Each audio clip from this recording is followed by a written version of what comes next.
You know what I want to talk about? Uh-oh. What it is? I want to talk about I know what you're going to say. Scooby-Doo. Oh, okay. You didn't think I was going to talk about that, did you? I didn't. Ruh-roh. Okay, so I'm quite brilliant at accents. In fact, Yes. I played an on-camera British girl for Sabrina, and my friend was one of the executives, and she said she went home and they were watching dailies, and there was a scene at the Trevi Fountain where I went, oh, fuck. And she's like, all the people were watching, and like they thought you were British till you went, oh, fuck. So I'm like, oh, that's a good compliment. That's a good compliment. So I'm good at it. And if I that's don't know funny. the accent, I'll call the area and I'll talk to Yeah. a local, or I'll search, as many accent archives as I can. Yeah. One of the hardest I've ever had to learn was Cajun. I'll buy that. Yeah. It's like Southern mixed with French, mixed with like all kinds of crazy shit. Crazy. And so we were all told we had to learn it for the zombie movie. Yeah, the Zombie Island. Zombie Island with the glorious Jim Cummings. Yeah, and we all yeah. come in with what we thought were pretty decent. And then Jim speaks, who grew up in the Bayou. Yeah. And they're like, okay, no one else is doing this accent. Only Yeah. Jim is. Yeah. You guys just all Yeah. do Southern. Yeah, just be Southern. Oh, yeah. Oh, God, I almost remember that. You're the only one that could do it Yeah. authentically, and you made us all look terrible. Well, it used to tick me off when I would see a movie and they go, oh, we're out there at the bayou. And they, how y'all doing? And it was Gomer Pyle. Yeah. And I go, that's not how they sound. Yeah. It just kind of pissed me off because, I was out there on that bayou like that. And I could told you one thing. Mary, you see that when I was out there like that and that guy, whoo, you talk about good. And you have no idea what the hell the guy just said. But I can remember the first guy, and this is a true story. I think I've told this before, but when Teenage Mutant Ninja Turtles needed a Cajun alligator, and I was Leatherhead. And they said, it has to sound like an old crusty crustacean, pissed off Cajun. And I said, oh, have I got the guy? And the first guy, because I was a deckhand when I was 19 on the river. Wow. And it was my first time on the river. And it was Léonce Leblanc. He was from Napoleonville out there in Louisiana. And it's Louisiana, by the way, and it's not Louisiana. And he just couldn't believe that I was there. And he goes, this is my last time on the river. And they done sent me a Yankee college boy. And I said, well, I'm actually not going to college. You better go. You ain't going to make it out here, no. And I said, well, and the thing about it, when you're starving to death and you're 19 and you live in New Orleans, go be a deckhand because you can eat that day. You don't have to wait 2 weeks for the paycheck. You can eat that day, So I did, and I just, I remembered this guy, and they said it has to be an old crusty Cajun. So I just did him. I just literally did. His name was Léonce Leblanc, and I've told this before, and I just have to believe that, because it wasn't long after that I moved out here and started doing it. And I often wondered if his grandkids were sitting there watching the turtles, and they go, hey, Grandpa, come in here. Because it's him. It's really good. Do it. He said, well, let me tell you what I'm going to do. You get on out there with them turtles. And then, and you bring them back. You get me some, yeah? And anything that slithered, that fell out of a tree or pooped or came out of a hole or, oh, you see that right there, boy? That's good eating right there. Everything was good eating. Wow. And over rice, whoo, talk about good. So yeah, there you have it. Speaking of eating, let's talk about your veganism, Tara. It's so important to me. Like, I feel very strongly, and it's one of the reasons I do cons. Yep. We are here to make other people feel good. We are here to spread light, energy, and magic, and I believe love is the most powerful force in the universe. And I think if we've touched someone in a certain way that made them feel seen, like special, beautiful, smart, creative, whatever it is, like I take every opportunity to do that at cons. And like you said, a lot of those kids are on the autism spectrum, and people aren't so kind to them in the real world. And when you see them crying, to get that kindness, to have someone understanding them, is very important to me. And I like to be a voice for the voiceless. And one of the most insane atrocities in this country and around the world is how we treat factory farmed animals. It is unbelievable that no one, and I don't mean no one, because obviously the vegan and the vegan community are people who do care, but most people don't care. And when you are in this community and you're sent these videos, which are readily available online, where it's a daily torture chamber, where the people that work in these places are stabbing, kicking, punching, hurting, killing their friends in front of them. By the way, these people are walking freely in your neighborhood, right? If you could go up to a cow and stab it and like it doesn't affect you at all, that's not a normal human. That's not, no. And a lot of these animals, even if they're not absurdly beaten, you know, there's still, a lot of them never get to see daylight. Well, it's They're inhumane. never outside. It's really inhumane. And like, my heart breaks that like these little baby pigs, I can't just go rescue them and save them. And I understand that many people don't want to give up meat. So I think at the very least, the fight should be to end cruelty and the unnecessary cruelty. And if we cut down on meat consumption, so we ended factory farming and had kind farms where animals are treated well, we could actually do a really make big impact to saving the planet, right? So much of global warming is because of factory farming. People don't understand it, want to look at it. And anytime you tweet about it or write about it, because eating meat is such an addiction, people get furious with you. And I'm not saying fuck you to people eating meat. I'm saying let's care about how animals are treated. And people say, fuck you, I'm not going to do your lifestyle. They get very angry. And I'm like, why aren't you angry at the person stabbing a cow? Like, why aren't you angry at the atrocities that are going on every day by the millions to animals? And by the way, a cow is a big dog. A pig, I think pigs would be treated better if they didn't have such a bad glow up. Like, as babies, they're so cute, but when they're bigger, they're not as cute and people don't want to keep them. So they think it's justifiable to eat them. But like, personality wise, if you play with them, they're the same as your dog. Yeah. You wouldn't stab your dog. And people get very mad at you, Lynn, but they do the same shit in America. And I just wish people cared, and I wish people wouldn't get angry at vegans for pointing out truths. Because those are just the truths. These animals are sad and scared, and when you eat an animal or pay for their torture, you are consuming sadness, torture, fear. And I just wish people thought about it more. And my boyfriend eats meat.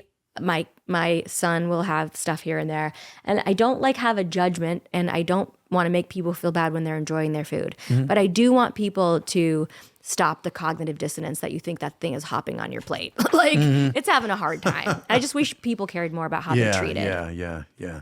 Now I've got to just duck out for 15 minutes and take my kids to daycare. I shall be back. Oh, okay. But I want to just throw you a question before I leave. Just pretend I'm still here. Basically, I just want to ask you, how did motherhood change your approach to your career?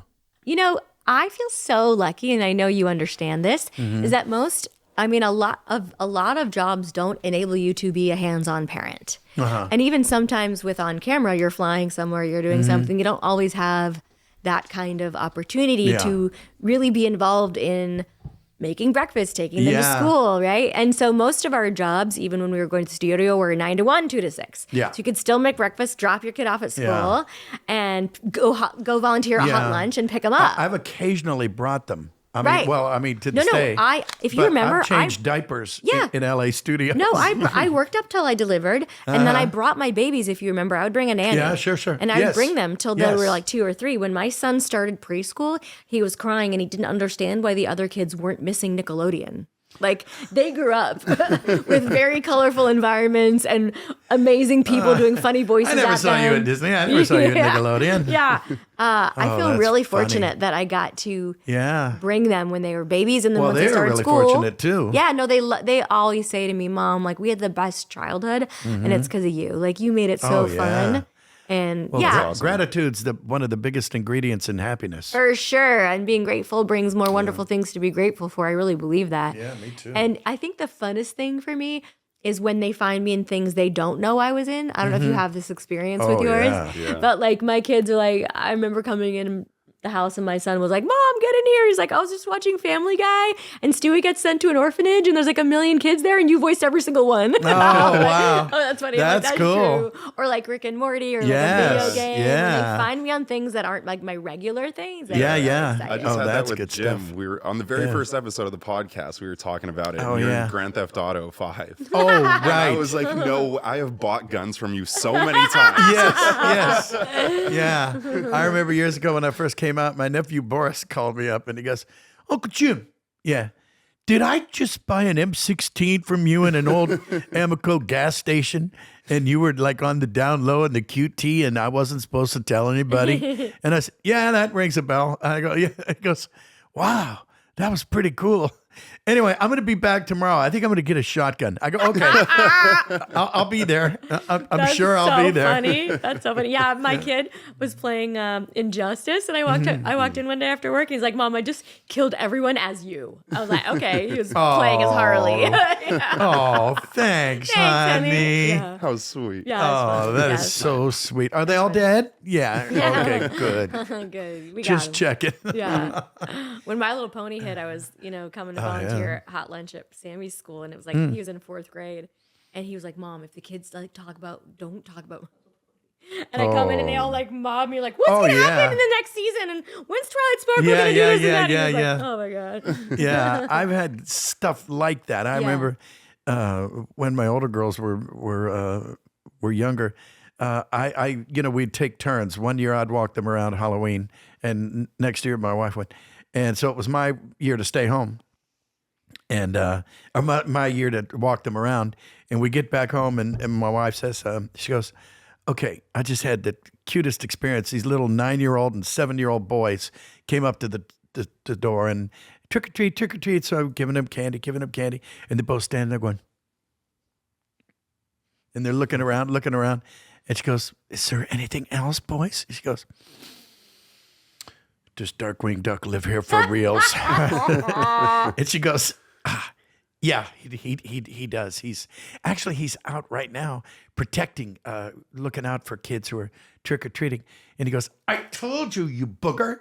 Aww, and then so they walked cute. around. Well, tell him we said hello. That's and so I've cute. got my shirt on right now. Oh, that's so cute. Yeah, well, speaking of doing voices for characters, we like to do something on this podcast where we'll exchange character voices. So Jim will give you a line, you do it in a character voice, like Okay. Timmy Turner or whatever, and then vice versa. Would you want to do that? Okay. Yeah. Okay. Well, here I'll let you pick Twilight Sparkle. Maybe. Okay. I am the terror that flaps in the night. I am the terror that flaps in the night. I'm scared. Okay, your turn. Now you give me one of yours and tell me who to be. Okay. You be Darkwing Duck. Okay. And say, I'm going to be the prettiest girl at the party. I'm going to be the prettiest girl at the party. Oh, that was terrible. Well, your job is safe, huh? Your gig is solid, rock solid. All right. Well, all right. Here's one more, and I'll let you pick. Okay. Maybe Harley. Okay. Have you got an extra smackerel of honey for me? Hiya, Pun. You got an extra smack roll of honey for me? I do. I think we all do. I've got all the smackerels. That's a wonderful thing. Oh, thank you. He liked that a little too much. Yeah, I like that a little too much. Chris is recording this, you know Yeah, I that, know. so we'll be visiting that Whole later. world's gonna see that. Yeah, Yeah. I think so. So, have I asked you what's coming up? What should everybody be looking out for, or like even cons or anything like that? Well, on my social, I'm at Tara Strong everywhere. I talk about my cons. I'm also soon going to be releasing a class. And a million years ago, I had a website called Voice Stars. I think you were on it because we get asked all the time, like, how do you get into voiceover? And Oh, yeah. Yeah, I kind of let it go, and I get asked. We get asked every day, Yeah, and I also get asked to coach, which I don't do. Primarily because I'm too busy, but also I don't like being mean. And the truth is, you're not going to make this in this business, even if you're the most talented, beautiful human, unless there's a serendipitous moment that puts you on the map. There has to be a little bit of magic. And not everyone gets that. And I've really hated classes that promise you work or take money from hopefuls because it's like everybody wants to do it. And the fact is, we know really talented people that are hurting. Yeah. Like it's not, it's not everyone's going to get that chance. And so people ask me all the time. And so my boyfriend Willie said, well, why don't you do one that's more of a community? That's not like promising work, but like giving your secrets and making people feel like they're a part of something. And so I don't want to say too much because we ended up expanding from that idea into something pretty special. And I already recorded it. I wrote, it was funny, once I started to sit down and write, because I'm like, you know what, if people are going to sign up for this monthly, I want it to be valuable. I want to give them all my secrets, and I want like inside stuff that might be kind of weird that other people don't do. And I want to structure it like from start to job. And I'm like, and it's got to, I'm sure you've done this where you go to speak at a college and you just speak because you know it so well. But I'm like, I think if people are going to pay for these classes, it should be structured. So I sat down and I wrote class 1, class 2. And That's it's great. over 100 pages. Wow. I couldn't stop. And so we went and recorded them in a professional studio. And there is 10 videos of me giving all my secrets. And then there's awesome. going to be other things where we have people come on and get to talk to people. So maybe you'll come on and join sometime. I would love to. But it's more of like a community than pay me this money and you'll get work. Because we can't Yeah. even guarantee ourselves There's work. there's a little of that out there. There's a lot of that. I mean, Yeah. people paying to audition, that's so gross to me. There are sites that charge people to pay to audition. Oh, yeah. And nobody in our world got there doing that. So it's such a scam. And I just don't like people being scammed. It really, or I don't no like kidding. bullies. I don't No. I have such a problem. I mean, I grew up with a mom who was obese, a sister who is different. And I would witness what it looks like when they come home from being bullied all day. And I think that's another reason I'm so great with my fans. I've seen it, I've lived it. And to be bullied for being different is so terrible. And I think that some of these places feed on those people because they know how badly they want it. They're Even like vulnerable. in-person acting classes, Yeah. 100%. Yeah, I don't like it. Yeah. So Yeah. anyways, I'm going to hopefully do it well. And I'll be vulnerable. announcing it on my social. Yeah. Oh, Or like how you have to work your way up the ranks in class, and like Oh each my class God, is more and it's more so money, silly. and then they make it seem all exclusive when really it's just a buyer's club. Of course. Oh, yeah. I was in Toronto. I studied at Second City. I went all the way through. I was on stage. It was a great, great experience. I moved to LA and I'm like, I should probably do Groundlings because at that time, I would love to have been on Saturday Night Live. And I'm like, I know a lot of people get picked from there. And so I called them as someone who's already performed on the Second City stage. They're like, no, you have to start at level 1. I'm like, really? Like, really? And I think I talked my way into like not pre-level 1, but level 1. And I failed. What? I failed. And I was like, what? Really? Yeah. And they just keep you going.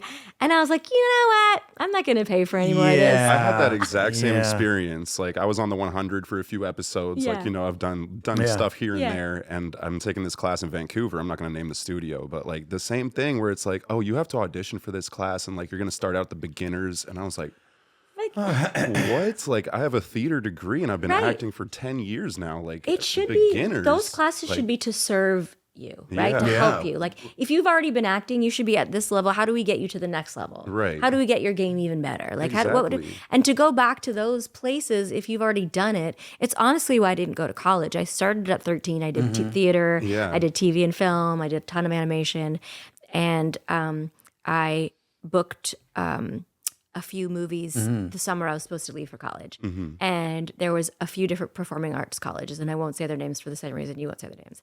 And the course outline was the beginnings of singing with limericks and how to audition. And I'm like, why am I going to spend a limericks? fortune learning how to do things I've been paid to do for a decade? Wow. And I ended up saying no to school, doing the movies, Yeah. and then Yeah. flying to Los Angeles. And especially when you're first starting out, like Yeah. a couple $100 is big money. No, you that's know? the other Like, thing you too, is they bet. really like take you're people. breaking the bank Yeah. just to do that, and then Yeah. they placate you. Yeah. You know, like I really like classes where they're hard on me. Like I played football all my life as well, and Yeah. I like that constructive criticism. Yeah. Because I want to get better. And it's Yeah. not going to get better if somebody's like, "Oh, that was fabulous," Yeah. and then behind their back, you're like, "What was Yeah, that?" yeah. It's Yeah. like, Yeah, I don't that's like not it. doing you any good. There's so Yeah. much bullshit in the business that you don't want it when it shouldn't be there you when you're shouldn't have to trying to pay work for on it. your craft, right? And also the show business in general, and I mean mostly when I'm speaking about this, directors and actors, because this is what I know so closely, is you can go to school and you can train and you can work,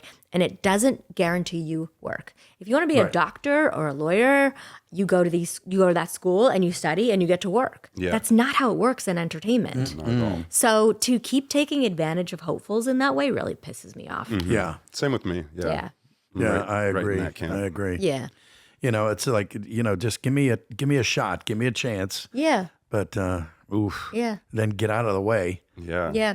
And all of their rules are so absurd. You know, you could have a kid that hasn't had any training that comes in and kills it in something because they came with this gift, right? Yeah. To make it in this business, you kind of have to come with some gifts. And there's not going to be someone that read a book on how to teach a class that's going to enhance that gift, right? And also, if you don't have the gift and you're wasting all that money, that's not great either, you know? And there's no rhyme or reason. Like, I have people that I've helped get into the agency that have had 300 auditions that haven't booked anything. And then I have a guy that right out of the gate booked 15 spots for TurboTax. Like, there's no rules, right? Yeah. So, like, don't keep paying for those classes and Yeah. hope Yeah, that the yeah, rules yeah. are what gets you there. Yeah. Classes should be to enhance your Your craft. craft and also to bring you confidence, right? Yeah. Because acting in general is so a successful career is built on confidence. And even if you don't have it for that moment, you have to fake it. Yeah. They have to Yeah. know in the room that you're Well, going to be that's able to so true. pull off this job. Yeah.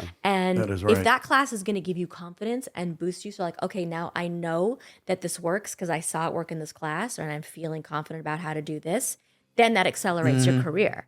If it's not doing that, Yeah. Yeah. no. Yeah, it's not working. Wow. Yeah. So true. Yeah, I always say the only thing you can really control as an actor is how good of an actor you are. You know, you can't control Yeah. what auditions you get. You Right. can't control what bookings you get. You can't control your direction, Yeah. but you can control how good of an actor you are. Yeah. By constantly staying in class, you know, practicing. homework, yeah. Exactly. Doing your homework. Yeah, Yeah. that's true. And you know, whenever I've had to audition for this or that or the other thing, I use Don Carnage as an example. I always give them one the way that they ask. You know, according to the I mean, you have to. You know, if you're smart, because I always like to give at least 2 or 3 auditions. You're the same, right? Always. Yeah. Yeah. And I always do one. The way they write it, the way they ask, all the requirements. Well, he's this, he's that, he's it, you know. And then the second one I do is the way it should be. Yeah. You know, and Or every now something and really then- different that Yeah, they didn't think that's of. what I mean. Like, Oh, it's funny yeah. if there's an alien and like, she's Yeah. really ugly, but you give her like a sexy voice. Like, Yeah, that's funny. right. Like, you do crazy that's shit. Perfect. Yeah. Yeah, I had this character, Don Carnage, that they did that with, and it was they wanted him to be a typical British pirate. All right there, matey. Get over there. We'll stow the mast or do whatever you do with that. But instead, I made him coming from Cuba or somewhere like this, Yeah. from the Caribbean. Yeah. And it was just so weird and different. And they said, well, let's get that guy. Yeah. And they they'll catch the curveball. That's right. You never know. You got to take chances. Give them what they want, then give them what they really know should they use. wanted. Didn't know they Yeah. wanted. Yeah, that works in on camera too. When I was I would imagine. doing Big Time Rush, the guy that plays the band's manager, Stephen Glickman, in the original auditions, they called for someone like very sleek, like how you'd picture some sleek realtor or something, you know, Yeah. like whatever, slick agent guy. How would you You're know right. about Yeah. slick realtors? And so his manager said, you got to see Steven because he's not that type, right? You got to see him. And they were trying to find this character and they couldn't find. They brought in Steven and he blew them away. And he Yeah. changed their minds. Yep. A lot of acting is changing their minds. For sure. Yeah, Yeah. For sure. till they agree with you. Yeah. Yeah. Then they're finally on the right track. Yeah, exactly. Yeah. Oh, Now don't change your mind. Yeah. yeah. Don't change your mind now. Yeah. Oh man, that's so cool. So, am I going to see you anywhere soon? I don't know. You want to don't come? even know. Where are you going? Where I don't know. I was thinking because I've seen you at a couple. Yeah. And What's next for you? I was just this one that We'll I could compare remember. schedules. Sioux City. You have like the Iowa. next 8 weeks booked. Yeah, Sioux City. You know what you have booked? Yeah. It's Do you have it on- 90s Con I got it written down. Oh, you're doing 90s? Yeah. Is that a Yeah, good one? I 90s haven't done that yet. Yeah. in Tampa Bay. I want to do that. I want to bring all the Powerpuff Girls and do that. I think Yeah. that'd be fun. Yeah, I yeah. think that'd be Then really New York fun. Comic Con. Are you I was going to New thinking York? We could tell everybody to come see you. I really want to go to New York. Yeah. My kid's there at school, so. Oh, really? I'm not in that con yet, but I'd like to. Where are they? My youngest goes to NYU. Cool. Oh. Yeah, I'll tell you where I'm going. NYU. I'm going to Cincinnati, Okay. Houston. Well, tell everybody to come see you. Yeah, that's the idea. Just tell Are everybody. you coming? San Francisco, Columbus, Pittsburgh. Columbus, maybe. Anyway. But go see Tara, everybody. And I don't know come where see I'm us. looking. Yeah. And if I'm there, come see me too. Yeah. Yeah. It's wild how many conventions there are these days. You could do 2 a weekend if you wanted to. Oh yeah. Ooh. And people do. People do. Yeah. I think that's crazy. Yeah. Too much. That's too much. Yeah, Yeah. Tom Kenny Exhausting. comes and cleans up on a Friday, Yeah. makes everyone come on Friday, Yeah. then he goes somewhere else for Saturday. I don't know. I think that's nuts. I can't do Flying that. the That's same too day you do a much. con is really hard. Yeah, it We've done- really is. Yeah, we've been doing that on Sundays for the last Yeah. few months. Yeah. Yeah, and those are always exhausting. hard. days. And we do the podcast at the convention. So like That's after good. a full day of Jim doing convention stuff, then we Yeah. do like an Amazing. hour and a half podcast after, which is Yeah. he's a real soldier for that. You And then are. go into a coma Right. right after Yeah, that. yeah, It's just like, oh man. Yeah. But we have fun. We have a couple drinks. Oh yeah. Yeah, you do. You make it fun. Yeah. Yeah, me and my Gotta- boyfriend had a lot of fun. Yeah. We went on a double date, and now we're such good friends with the girl that voices Dora, the explorer, Kathleen Oh, Hurlis. mm-hmm. And I didn't know her because she worked out of New York. She still does. She's a New York person. Mm-hmm. And we all know each other, the people in LA that did a ton of animation. Yeah. And so she kind of slid into my DMs, and she's like, I'm going to be at this con. We've never met. And we went on a double date with them, and we had so much fun. Mm-hmm. Like, first of all, her husband, Reggie's adorable. And the 4 of us had so much. We got really drunk. And she started singing the Dora the Explorer song. Oh Jesus. And this family walks by, and they looked at her really weird. And she's like, I'm Dora. Oh God. I could do this. I'm like, I like this chick. We had so much. Yeah, And now that's every con, funny. we double date with them. Oh, that's yeah, funny. we make it fun. Yeah. Yeah. That's cool. Good, Yeah. good. Yeah, Wow. we had a blast with Joey Fatone a couple weeks ago. Oh, yeah? Yeah. Yeah, He that's was- fun. He was hitting the bar. He was It's funny having a because good time. whenever it's like your birthday or something, I'll look online. I'll just Google Tara Strong and Jim Cummings, and a lot of them are us drinking at a bar at a con. Pictures Oh of us yeah. together. Yeah. That's right. Yeah. I remember the one we went to years ago. We're on the water, and right? We're sitting in the water. Yeah. Where was that? I think it was Florida. Florida I or Puerto think Rico? it was Florida. Did you go to Puerto Rico? That might have been it, huh? Yeah, I think it was. It was beautiful. Yeah. Yeah, it and you get was. to see the world. I did a Yeah. con in Ireland. I did a con in Dubai. I've done UK. It's fun. Yeah, I've Get to done travel and UK. see different places. Yeah, that's phenomenal. Yeah, I would like to do the Dubai one. pretty wonderful. Yeah. And talk about surprise, huge Ben 10 fans. Huge. No and also kidding. the UK and a lot of overseas places get different merch than we do. Oh, so they bring really crazy stuff. And I'm like, Yeah. that's cool. I want one of those. Wow. Do you have toys Yeah. of yourself? I love getting toys of myself. Oh, yes. Too many. Boy, do I ever. Yeah, me too. In my studio up there. In Yeah. fact, did we get rid of them here? Anyway, there were like 40 little backpacks Yeah. Yeah. of those little cutie pie. What are who puts them out? I forget. Loungefly. yeah, Lounge somebody. Fly makes- yeah. Yeah. And there's like hundreds of them. Yeah. There's hundreds of poos, well, dozens. Loungefly sandbags. Yeah. Yeah, that's right. Did you mention Loungefly? I'll take Yes. some bags. We Yes. make some cute Powerpuff and Miss Minute stuff. Oh, hell yes. Yeah. Yeah, let's merchandise. Yeah, why not? Yeah. Well, I think they should be a little. What are those little dolls? Funko Pop? Funko Pops. Yeah, Yeah. Funkos. I mean, of you? Are you kidding? I told them that. There should be a yeah. Taraverse one. Where is it? Yeah. Yeah. No, I said, I think I've been more Pops than anyone else on the planet. There And they're you like, go. well, so-and-so did this and this. I'm like, okay. Okay. There's 15 Still. Harleys. There's 20 Ravens. Yeah. There's Miss Minutes. Wow. There's my character from Well, I meant you, this, though. this, all these different things. Like, make a Funko of me with all my Funko characters that you've made Yeah. in the thing. Yeah. How about that? We're trying to get the same thing done with Jim because it's the same Yeah. story, and Yeah. make one with Jim and Hello. hold little. I Winnie think the that would Pooh kind of figure. blow up. Yeah. Let's do that. Or you and I, we could team up. Yeah. Then we could really be Yeah. insane. Yeah. Yeah, we could do that. Let's do that. Jim and Taraverse. Got that? Got that world? Oh man. Well, thank you so much. Thanks I'm for so having me. I'm so happy that you've been had. Thank you. Yeah, I think I said that right. I'm okay with that. At least I wasn't anywhere near your crack. That's true. Damn it. You don't have to rub it in. Oh, my gosh. Well, that's fantastic. Thank you so much, Thanks, my Jim. dear friend. Love you. Love you right back. Thank you so much, Tara, for joining us. Once again, that was Tuned In with Jim Cummings. Today we had Tara Strong. Thank you so much for stopping by. Really appreciate it. Thanks for having me.